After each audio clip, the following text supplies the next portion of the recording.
Magandang hapon po sa atin mga ka-farmers. Bali sa video ito makikita po natin ano po ba yung tinatawag na buntis hangin.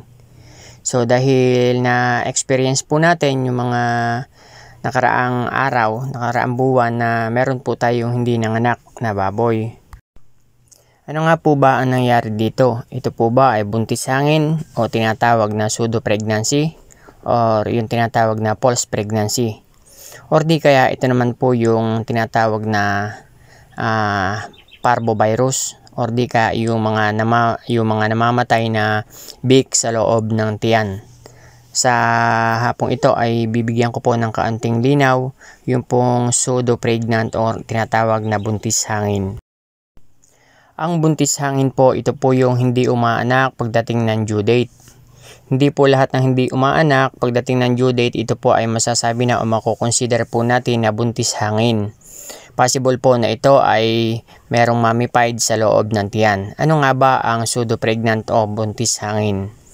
Itong buntis hangin, kapag ka dumating yung time ng due date tapos hindi naman umanak, lumaki naman si tiyan, nabuhay naman yung may gatas, tapos lumaki ang katawan, lumobo ang tiyan, so akala natin ay buntis. Totoo naman na siya po ay nagbuntis talaga. Kaya lang, siya po ay nagbuntis ng hanggang 35 days tapos natunaw po ang kanyang biik. Natunaw po at ang natira po sa pagdating ng 35 days ay yung pong nana na lamang ang natira sa loob ng matres.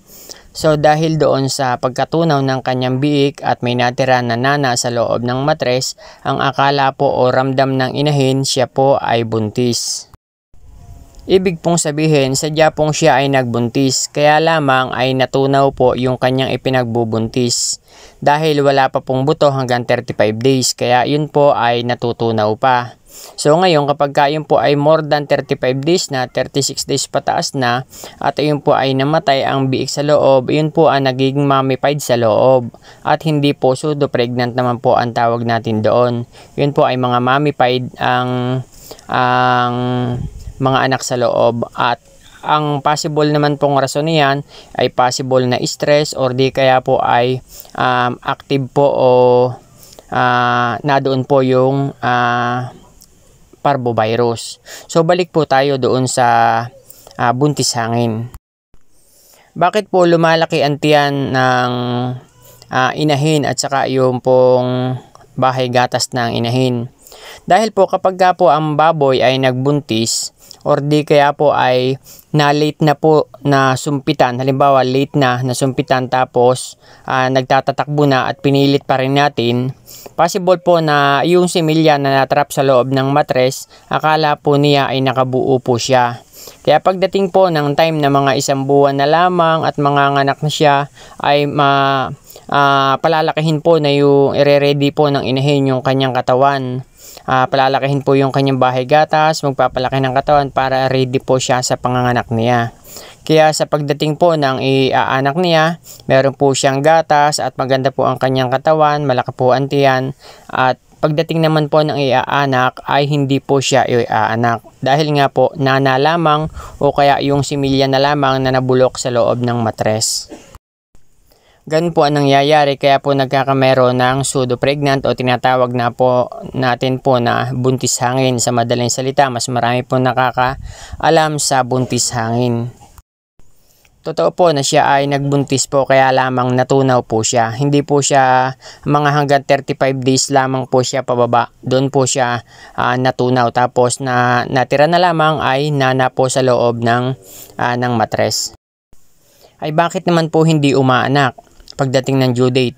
Kasi nga po ay dahil wala pong buhay sa loob ng tiyan, dahil nana nga lamang, yun po ang naging dahilan kung bakit kaya po nanganganak ang isang baboy, dahil po ang nagbibigay ng signal yung pong biik na buhay sa loob. Siya po ang nagbibigay ng signal na kinakailangan na niyan lumabas, kaya po nanganganak ang baboy sa due date. Ngayon kung wala naman pong buhay, wala pong magbibigay ng signal para po siya ay umanak. Kaya po na-overdue yung pong ating baboy. Minsan nga po umaabot ng 145, 160. Yan po ay mga either po na false pregnant o kaya po buntis hangin or di kaya ay may mummified po sa loob. Paano po natin malalaman kung mga patay lamang po sa loob or mummified po yung anak, kung parbo o kaya ay buntis hangin?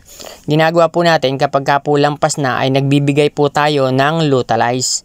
Ito pong Lutalize, ito po ay pang palabor. Pinuwersa po natin na umanak po yung inahin. Pag nabigyan po natin ng Lutalize, magle-labor po yan. Within 24 hours, may lalabas na po diyan kung ito po ay mummified sa loob ng tiyan. Kung na-stress at namatay ang biik sa loob ng tiyan, ilalabas po niyan. Kung hindi naman po nakabuo at wala naman po, yun nga po, buntis hangin, wala pong mangyayari dyan. Hanggang sa wala po siyang iaanak, magle-labor siya, tapos wala siyang iaanak at doon liliit na yung kanyang tiyan. Doon po natin malalaman kung buntis hangin kapag ka tayo po ay nagbigay na ng Lutalize. Kapag ka po nagbigay tayo at walang lumabas, yan po ay buntis hangin. Pero kapag ka po tayo ay nagbigay at may lumabas na mga buto, kalansay o ano pa man na mga mummified na doon sa loob, ay doon po natin malalaman kung ito po ay parbo o di kaya po ay namatay lamang yung biik dahil sa stress o ano pa man po ang kadahilanan. Dahil hindi lamang po parbo ang kinamamatay ng biik sa loob, maraming pong rason para po mamatay. So yun lamang po ang gusto kong bigyan ng kaunting linaw sa inyo. Ano nga po ba yung at paano nga po nangyayari na meron po tayong false pregnancy o di kaya tinatawag na pseudo pregnant or yung buntis hangin. Yun lamang po, maraming salamat po. Happy farming everyone.